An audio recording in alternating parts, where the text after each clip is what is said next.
ሰላም እንዴት ናችሁ? ደህና ናችሁ ወይ? ዛሬ የምንነጋገረው ስለ ወልቃይት ጉዳይ ነው። ወልቃይት ለቲፒኤልኤፍ የማንነት ጥያቄ ጉዳይ አይደለም። የትግራዋይነት ወይ የአማራነት ጥያቄ ጉዳይ አይደለም። ወልቃይት ለቲፒኤልኤፍ የኢኮኖሚ፣ የወታደራዊ ስትራቴጂ፣ የጂኦግራፊ እና የህልውና የፖለቲካ ህልውና ጥያቄ ነው። ደግሞዋለሁ። ወልቃይት የኢኮኖሚ፣ የጂኦግራፊ፣ የወታደራዊ ስትራቴጂና የፖለቲካ ህልውና ጥያቄ ነው። አንድ ባንድ እንሄድበታለን። ምክንያቱም ይህንን መርዳት ስለሚያስፈልግ ነው። ወልቃይትና ሴቲቱ ሁመራ በኢኮኖሚ ስንል ልማታችን የኢኮኖሚ ዋስትናው ነው ስንል ልማታችን ነው። ወልቃይትና ሴቲቱ ሁመራ በኢትዮጵያ ውስጥ እንግዲህ ሁላችሁም ታውቃታላችሁ፣ እስካሁን ሰምታችኋል። አዲስ ነገር አይደለም የምነግራችሁ። በጣም ምርታማ ከሚባሉ ደጋማ ቦታዎች ወይ ዝቅተኛ መሬት ከሚባሉ እና ለም ከሆኑት መሬቶች አንዱ ወልቃይትና ሁመራ ነው። ሴቲቱ ሁመራ ነው። እንደምታውቁት የሰሊጥ ሀገር ነው፣ የማሽላ ሀገር ነው። በዛ ላይ ደግሞ ኮሜርሻል ፋርሚንግ የሚባለው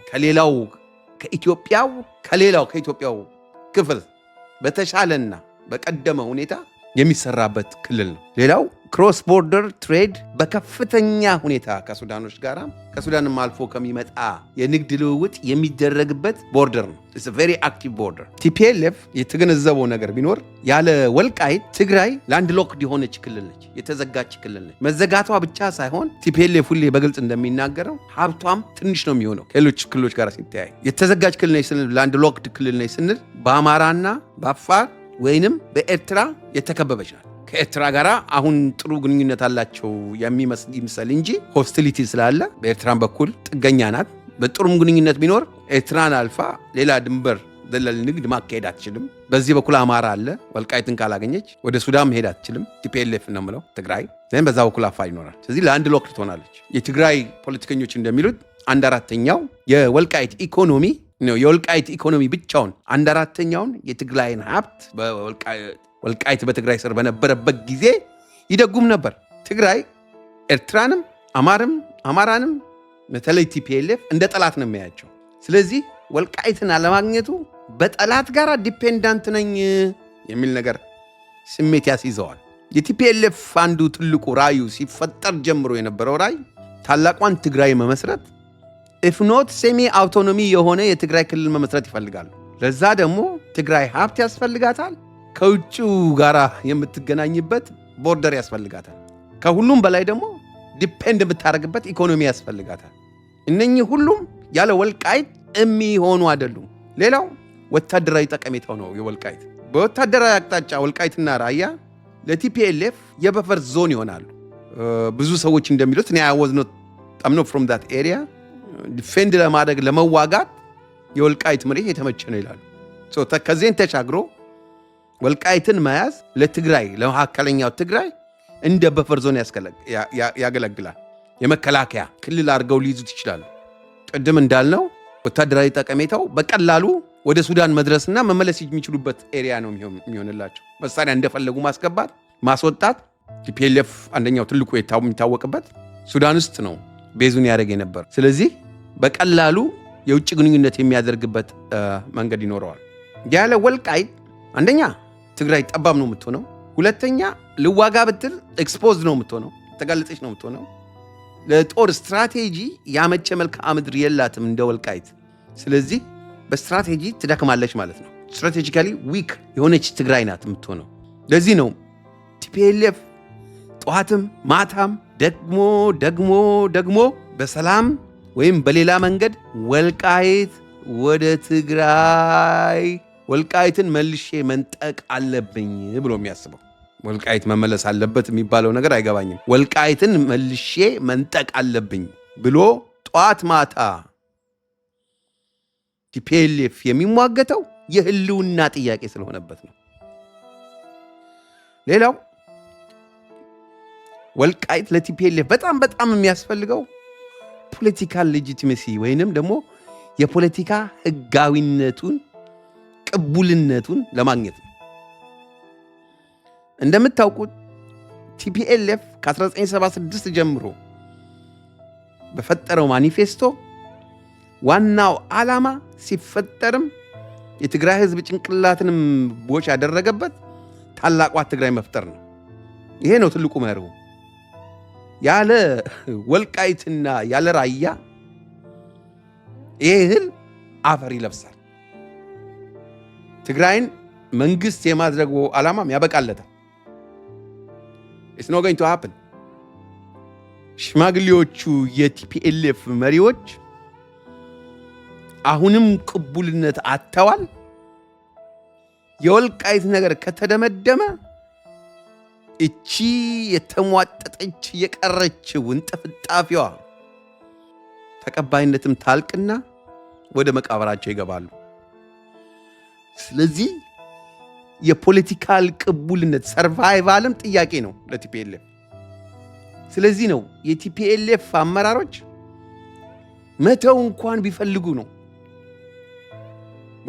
ቢፈልጉ መተው አይችሉም ይህንን ጥያቄ። ምክንያቱም የሰርቫይቫል ጥያቄ ነው። ይህን ያህል ስለ ወያኔና የወልቃይት ቁርኝት የሴቲቱ መራ ቁርኝት ከተናገርን ወደ ወልቃይት ዘብ ስንመጣ ደግሞ የአብይ ወይንም የዚህ የብርሃኑ ጁላ ወታደር ያለበትና ወልቃይት ዘብ ወይ የሚባለውን ወይ ብልጽግናን እናገኛለን። ወልቃይት ውስጥ ራሱ አሁን አንድ ውስጣዊ እውነትን መጋፈጥ መቻል አለብን። ገልጸን ማየትም መቻል አለብን። እኛ ዛሬ ወልቃይት የራሷ የተደራጁ የወልቃይት ዘብ የተባሉ የተደራጁ የአካባቢ መከላከያ ኃይሎች አሉ። ይህ ዘብ ደግሞ እንደምታውቁት በፌዴራሉ ይደገፋል። የፌዴራሉ መዋቅር ይደገፋል። ይህ ደግሞ በአማራ ክልል አስተዳደር ስር ነው ያለው። ልብ በሉ። የወልቃይት ዘብ በፌዴራል ገቨርንመንት ወይ በማዕከላዊ በመንግስት በአብይ መንግስት ሲደገፍ the same government ወልቃይትን የሚደግፈው መንግስት ለወልቃይት ወታደር ያቆመ መንግስት በአብዛኛው የአማራ ክልል ጦርነት እያካሄደ ነው። የአማራ ህዝብ ላይ ጦርነት ከፍቷል። በአብዛኛው በሸዋ በጎንደር ወልቃይትን ሳይጨምር በወሎ እና በጎጃም ህዝብ በከፍተኛ ሁኔታ በጦርነት እየታመሰ ያለ ወልቃይት በሯን ክችም አርጋ ዘግታ ከሌላው አማራ ክልል ተለይታ ሪሌቲቭሊ ፒስፉል የሆነ አስተዳደር ይዞ ቁጭ ብሏል። ከመንግስት ጋርም እየሰራ ነው። ሌላው ቀርቶ የወቅቱ የወልቃይት መሪዎች ከአብይ መንግስት ጋር ተባብረው ፋኖን ለማጥፋት በሚደረገው ስትራቴጂ ላይ የሚሳተፉ ናቸው። ምክንያቱም የብልጽግና የጎንደሩ በተለይ ማዕከላዊ ኮሚቴ አባላት ናቸው። የወልቃይት ዋናው መሪ ሊትራሊ ከአብይ ጋራ አማራ ክልል ሌላውን አማራ ክልል ከሚጨፈጭበው ሰው ጋራ አብሮ ዳይንና ፋይን ያደርጋል። በዛ አይደለም። እንደውም አንዳንዶቹ መሪዎች ኢንክሉዲንግ ደመቀ የፋኖን ትግል ማጣጣል እና መክሰስ ደረጃ ደርሰዋል። ሌላው የአማራ ክልል በሙሉ ለወልቃይት ሲቆጠቆርና ተባብሮ ለውጊያ ሲነሳ፣ ወልቃይት ግን የራሷን ጥቅም ብቻ በማስጠበቋ ብቻ ፋኖን ከፋኖ ጋር የወልቃይት መሪዎች አብረው እየሰሩ አይደለም። ይህ ሁኔታ ትልቅ ቅሬታ በፋኖና በፋኖ ደጋፊዎች መካከል ፈጥሯል። ብዙ አማርኛ ተናጋሪዎች ወይም አማራን የሚሉ የፋኖ ደጋፊዎች እውነተኛ መጠየቅ ያለበትን ጥያቄ ይጠይቃሉ። የሚጠይቁትም ሌላው አማራ ሲቃጠል ምን ነው ወልቃይት ዝም አለ ብለው ይጠይቃሉ። ሌላው ቀርቶ ወልቃይትን እንደግፋለን፣ ለወልቃይት ነፃነት እንታገላለን የሚሉ እነ ዶክተር ዳኛቸው የተባሉ የአብይ አማካሪዎች ቀንና ሌሊት ፋኖ ላይ ሲዘምቱ ነው የሚውሉት። ይህ ውስጣዊ ስንጥቅ ወይም ደግሞ አንድ ላይ አንድ ዓላማ ይዞ አለመነሳትና ማዕከላዊ መንግስትንም ሆነ ወያኔን አለመጋፈጥ ወልቃይቶች እንደ አድቫንቴጅም ቢቆጥሩት የአማራውን አንድነት አዳክሞታል የሚባል ሎጂክ ወይንም የሚያስኬድ አስተሳሰብ አለ። ይህንን ደግሞ ቲፒኤልኤፍ በጣም ጥሩ አድርጎ ያውቃል።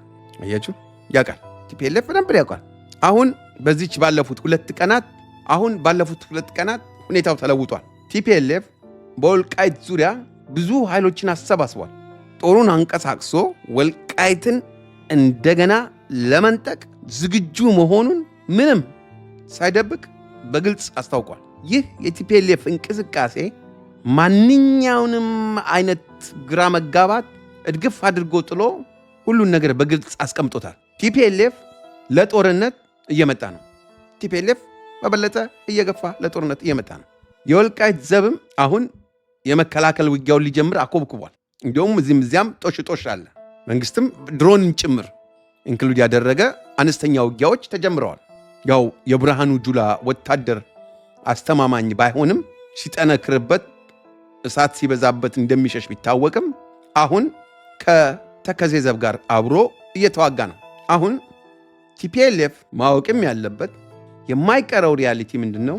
ኢቨን ዞ ምንም እንኳን የወልቃይት መሪዎች ከፋኖ ጋር ያላቸው ስትራቴጂክ አላያንስ ደካማ ልልም ቢሆንም የአማራው ህዝብ ወይ ደግሞ አማርኛ ተናጋሪው ወልቃይት ለህልውናው ወሳኝ እንደሆነች ያውቃል። ስለዚህ ቲፒኤልኤፍ ወልቃይትን ሙሉ በሙሉ ሲቀናው ሲጀምር የማይቀር አንድ ነገር አለ። መላው የአማራ ህዝብ ከዳር እስከ ዳር ይነሳል። ቲፒኤልኤፍ እንደ በፊቱ በቀላሉ የሚይዘው መሬት አይኖርም። ሞቱም የተፋጠነ ይሆናል። ለዚህ ምንም ጥያቄና መልስ የለውም። ቲፒኤልኤፍ አብይን ለማጥፋት ብሎ ከፋኖም ጋር ይሁን ከማንም ጋር ከሚዋጉት ጋር የታክቲካል አላያንስ እንኳን ቢፈጥር ያ አላያንስ ወይም ያ ህብረት የታክቲካል አላያንሱ ቲፒኤልኤፍ ወልቃይት መውረር ሲጀምር ማጥቃት ሲጀምር has no value ምንም ዋጋ አይኖረውም። የሆነ አበኒ ቫልዩ ያን ጊዜ ዳር ቆሞ የሚያይ አንድም አማርኛ ተናጋሪ ወይ የአማራ ህዝብ አይኖርም። አንደኛ ለቲፒኤልኤፍ ካለው ጥላቻ፣ ሁለተኛ ወልቃይትን ቲፒኤልኤፍ ወሰደ ማለት አማርኛ ተናጋሪውን ህብረተሰብ ባለፉት 25 ዓመታት ምን አድርጎት ስለነበረ አሁንም ምን ሊያደርገው እንደሚችል ያውቃል። ሶስተኛ በኢኮኖሚና የተጠናከረች ከሱዳን ጋር ኮኔክሽን ያላት ያንን ስትራቴጂ ቦታ የያዘች ትግራይ ለሀገርም ለአማራውም ህዝብ የምታመጣውን ጣጣ ስለሚያውቅ ያን ጊዜ አንድም ዳር ቆሞ የማይኖረው እኔ እንደውም በፋኖና ለአብይ አሽከሮቹ በብልጽግናዎቹ መካከል ዩኒቲ ይኖራል፣ ያኔ ፋኖን ይቀላቀላሉ የሚል እምነት አለኝ። ያን ጊዜ ለፖለቲካ ውዥንብርም ቦታ አይኖርም። ወልቃይት በቀጥታ በተደበደበ ጊዜ የአማራው አንድነት የአማርኛ ተናጋሪ አንድነት የማይቀር ነው የሚሆነው። ይህንን ለቲፒኤልኤፎቹ በግልጽ ለብልጣብልጦቹ ማስረዳት ያስፈልጋል።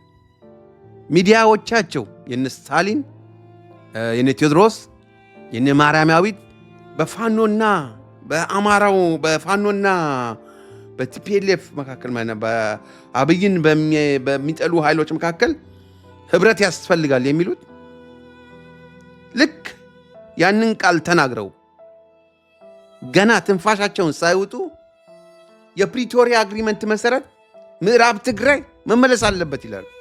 ማዕከላዊ መንግስትንም ከመያዝ አብይንም ከመጣል ከሁሉም በላይ ነገ ቲፒኤልኤፍ ወልቃይት ይሰጥህና አርፈ ተቀመጥ ቢባል አገር ገንጥሎ ይሄዳል። የነ ማርያማዊትም የነ ቴዲም የነ ስታሊንም ፖለቲካና ወሬ የማይጥመኝ እነሱን የሚያዳምጥ ቁጭ ብሎ የነሱን ፖለቲካ የሚያዳምጥ ደንቆሮ ነው ምለው እዚህ ላይ ባለኝ ልዩነት ነው። አብይን የሚጠሉበት ምክንያት ይግባኝ፣ ነገር ግን ቀንና ሌሊት በየፕሮግራማቸው ፕሪቶሪያ ይላሉ።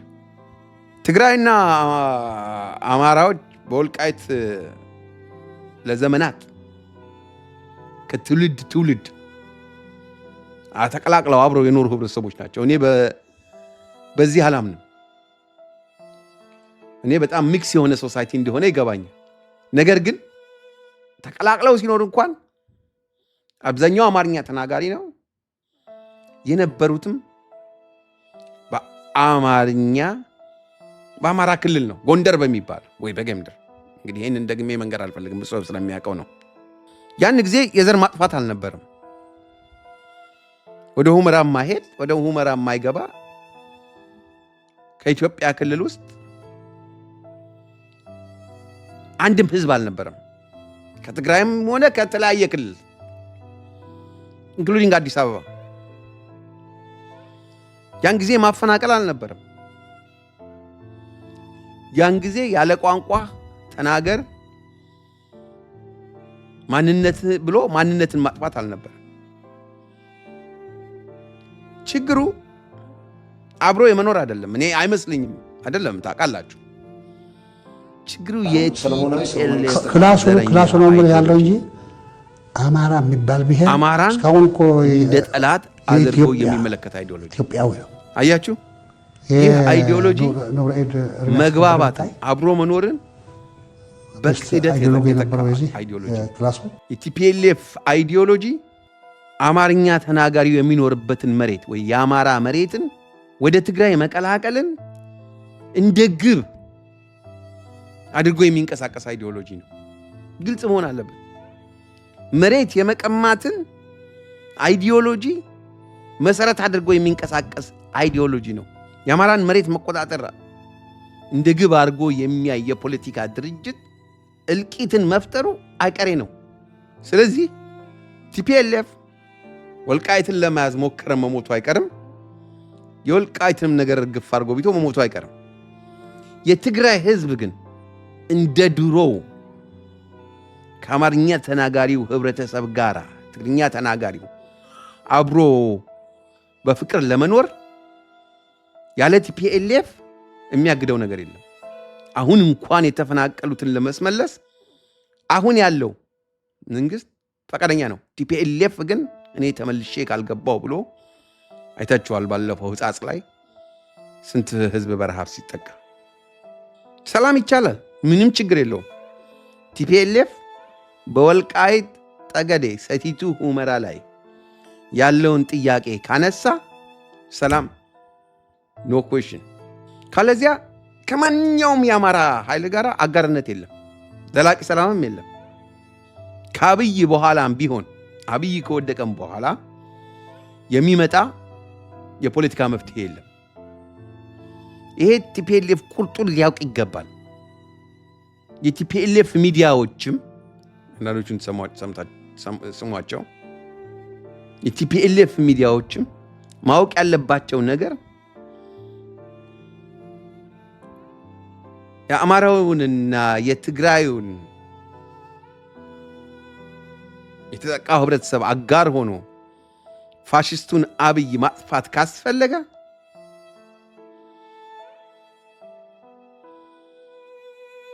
የአማራውን ህዝብ ለማጥፋት መሬቱን ለመንጠቅ ዓላማ አድርጎ የተነሳ ኃይል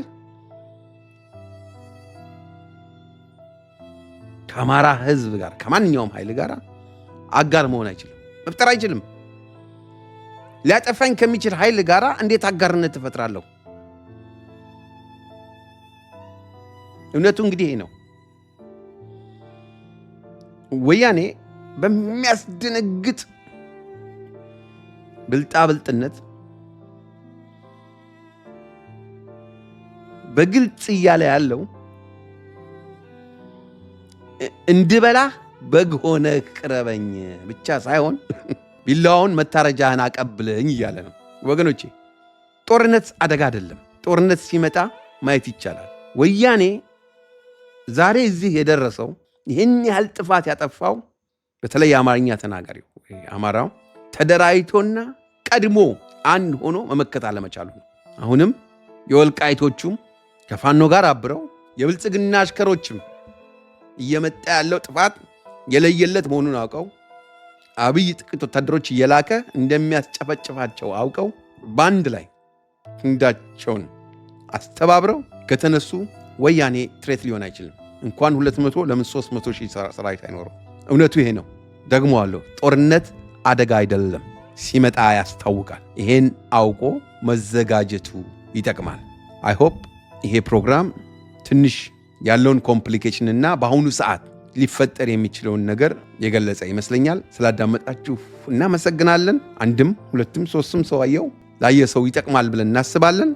ሰብስክራይብ ኤንድ ሼር። ቴንክ ዩ ጃምቦ ሾው ስላዳመጣችሁኝ፣ ይህን ያህል ጊዜ ቁጭ ብላችሁ ስላዳመጣችሁ በጣም እናመሰግናለን። ደህና ደሩ፣ ደህና አምሹ። ሰላሙ ነው ባይ